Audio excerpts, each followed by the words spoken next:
Selamat pagi bosku. Jumpa kembali bersama saya Cecilia dari Pilar Mas Investindo Sekuritas. Touch your heart, touch your profit. Nah, menjelang bulan Ramadan ini nih bosku, ada salah satu tradisi yang paling tidak bisa dilewatkan oleh masyarakat Indonesia, yaitu mudik atau pulang ke kampung halaman. Namun di tengah pandemi virus corona ini kita harus menahan segala kerinduan untuk keluarga ya bosku. Karena aku dengar di berita nih kalau akan diberlakukan larangan untuk mudik secepatnya. Yang melanggar aturan katanya nanti juga akan dikenakan denda sebesar 100 juta rupiah loh. Nah, ini semua dilakukan demi keamanan kamu dan keluarga yang ada di kampung ya. Jadi mending nurut aja bosku. Jangan sampai kita malah membawa virus untuk orang lain walaupun kitanya terlihat sehat nih. Nah, seperti biasa nih bosku, pada hari ini Kamis tanggal 23 April 2020, kita akan mulai saja nih market review kita hari ini dengan episode Ah masa? Apa iya? Nah, maka dari itu jangan kemana-mana ya bosku, tetap di channel Pilar Mas Investindo Sekuritas. Touch your heart, touch your profit. Pionir sekuritas channel di Indonesia.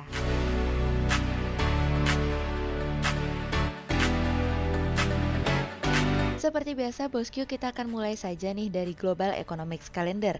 Ada berita dari US MBA Mortgage Applications yang turun dari sebelumnya 7,3% menjadi minus 0,3%. Kemudian ada dari US FHFA House Price Index month on month yang naik dari sebelumnya 0,5% menjadi 0,7%. Kemudian ada dari Euro Government Debt atau GDP Ratio yang turun dari sebelumnya 85,8% menjadi 84,1%. Kemudian kita akan beralih ke corporate news. Ada berita dari PT MNC Vision Networks Tbk atau IPTV yang meraih pendapatan sebesar 3,52 triliun rupiah hingga periode 31 Desember 2019, naik dibandingkan pendapatan 3,23 triliun rupiah di periode yang sama di tahun sebelumnya dari iqplus.info. Kemudian ada dari PT S Hardware Indonesia Tbk atau ACES yang mencetak laba 1,03 triliun rupiah sepanjang 2019 dari bisnis.com. Kemudian ada dari PT Kawasan Industri Jababeka Tbk atau KIJA yang membukukan penurunan pendapatan sepanjang 2019 sebesar 16,97% year on year menjadi 2,25 triliun rupiah dari periode yang sama di tahun sebelumnya yaitu 2,71 triliun rupiah dari kontan.co.id. Kemudian pada perdagangan hari Rabu tanggal 22 April 2020, IHSG ditutup menguat 65 poin atau 1,46% menjadi 4.567. Sektor industri dasar, infrastruktur, barang konsumsi, dan keuangan bergerak positif dan menjadi kontributor terbesar pada kenaikan IHSG kemarin. Investor asing membukukan penjualan bersih sebesar 334 miliar rupiah. Kemudian kita akan masuk ke market review hari ini. Cerita hari ini dimulai dari berakhir sampai di sini. Dalam sebuah cerita cinta, sebuah hubungan mungkin ada pahit dan manisnya. Namun tidak ada satu cerita cinta pun yang mampu menyaingi balada cinta Amerika dan Cina. Saat ini hubungan Amerika dan Cina sedang berada dalam titik terendah akibat saling berpikir jelek mengenai wabah virus corona. Kami dan dunia sebetulnya bahagia ketika ikatan Amerika dan Cina telah dipersatukan secara sah berdasarkan hitam di atas putih pada bulan Januari lalu. Namun belum begitu lama kebahagiaan terjadi, sekarang masing-masing pihak mulai mencurigai dan melemparkan tudingan satu sama lain yang membuat hubungan keduanya semakin memanas dan sewaktu-waktu bisa saja kesepakatan tersebut hanya menjadi kertas yang tidak berharga. Tidak hanya Amerika, Inggris pun juga sedang bersitegang dengan Cina yang mengatakan bahwa Inggris mungkin tidak akan dapat berbisnis seperti biasanya dengan Cina setelah kejadian wabah virus corona ini. Inggris menginginkan adanya penyelidikan yang mendalam sebelum adanya kerjasama kembali. Qiu Tiankai, duta besar Cina untuk Amerika, mengajak untuk kembali berpikir sejenak mengenai dasar-dasar hubungan antara Amerika dan Cina dalam menghadapi wabah virus corona ini. Namun apapun itu, kami berharap bahwa di tengah wabah virus corona ini kita banyak belajar bahwa ternyata alam punya kehendak yang lebih kuat daripada sekedar pertengkaran kedua negara. Kemudian cerita selanjutnya datang dari Euro beraksi. Uni Eropa mulai merencanakan sebuah stimulus 2 triliun euro atau 2,2 triliun dolar untuk pemulihan ekonomi. Sejauh ini dalam rancangannya, Uni Eropa akan mengintegrasikan dana pemulihan sebesar 300 miliar euro ke dalam anggaran 2021 hingga 2027 dan akan melakukan pinjaman sebesar 320 miliar euro ke dalam pasar modal.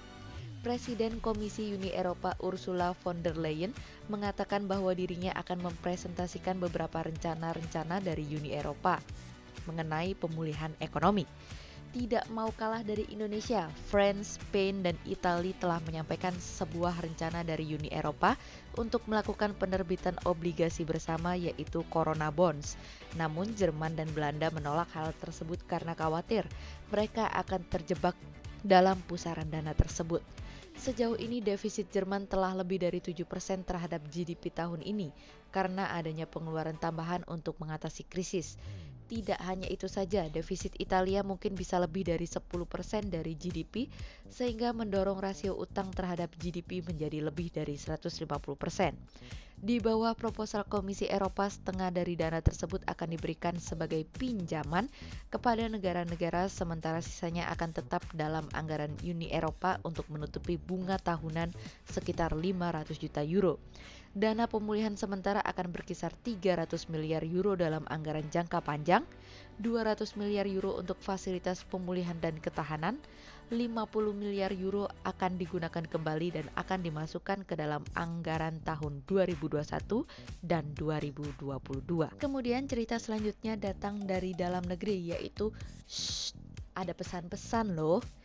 Kementerian Keuangan melalui Direktorat Jenderal Pajak atau DJP menyampaikan bahwa realisasi penerimaan pajak baru 14%. DJP mengungkapkan bahwa penerimaan pajak sebesar Rp241,61 triliun atau 14,71% dari target APBN 2020. Realisasi angka per akhir Maret 2020 ini juga tercatat pertumbuhannya minus 2,47% dibandingkan periode yang sama di tahun sebelumnya tumbuh 1,32%. Tidak hanya itu saja, Bank Indonesia juga mengatakan kemarin bahwa rupiah telah stabil meskipun di tengah pelonggaran kebijakan dan ketidakpastian di pasar global. Bank Sentral Indonesia melihat penguatan rupiah bisa menuju Rp15.000 per dolar pada akhir tahun nanti. Namun di lain sisi, Bank Indonesia tidak menargetkan target dan level tertentu. Namun yang menarik di tengah beberapa pelonggaran kebijakan yang terjadi, Bank Sentral melihat current account deficit dapat berada di bawah 2% dari GDP. Dan yang terakhir, Bank Sentral mengatakan bahwa penurunan harga minyak cukup memberikan banyak sisi positif bagi perekonomian domestik dengan mengurangi defisit perdagangan. Tentu optimis boleh saja, namun harus realistis, karena terkadang yang realistis tidak dapat menggantikan optimistis. Sehingga berdasarkan technical analisa kami melihat saat ini IHSG memiliki peluang bergerak menguat terbatas dan ditradingkan pada level 4.479 hingga 4.670. Berikut kami akan menyampaikan stock watch Pilar Mas hari ini. Yang pertama ada dari SMGR, kemudian yang kedua ada dari PTPP, dan yang ketiga ada dari Cepin. Berikut kami akan menyampaikan dua saham pilihan Pilar Mas hari ini. Yang pertama ada dari KF atau PT Kimia Farma Persero Tbk yang secara teknikal analisa dalam tren pada jangka waktu short term berpotensi untuk bullish dengan target 1375 dan tingkat probabilitas sebesar 52%. Kemudian yang kedua ada dari Arna atau PT Arwana Citra Mulia Tbk yang secara teknikal analisa dalam tren pada jangka waktu short term berpotensi untuk bearish dengan target 365 dan tingkat probabilitas sebesar 38%. Sementara dalam jangka waktu long term berpotensi untuk bearish dengan target 335 dan tingkat probabilitas sebesar 78%. Berikut kami akan menampilkan 40 saham pilihan dari Pilar Mas.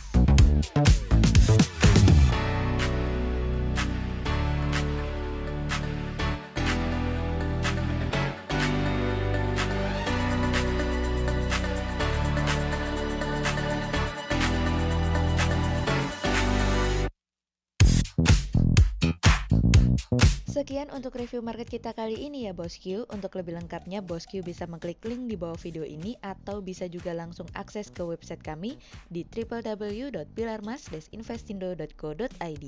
Dan jangan lupa untuk selalu jaga kesehatan buat para Bosku ya. Kita akan bertemu lagi besok pagi untuk market review yang berikutnya. Jadi jangan lupa like, subscribe, dan tonton terus channel Pilar Mas Investindo Sekuritas. Touch your heart, touch your profit. Pionir Sekuritas Channel di Indonesia.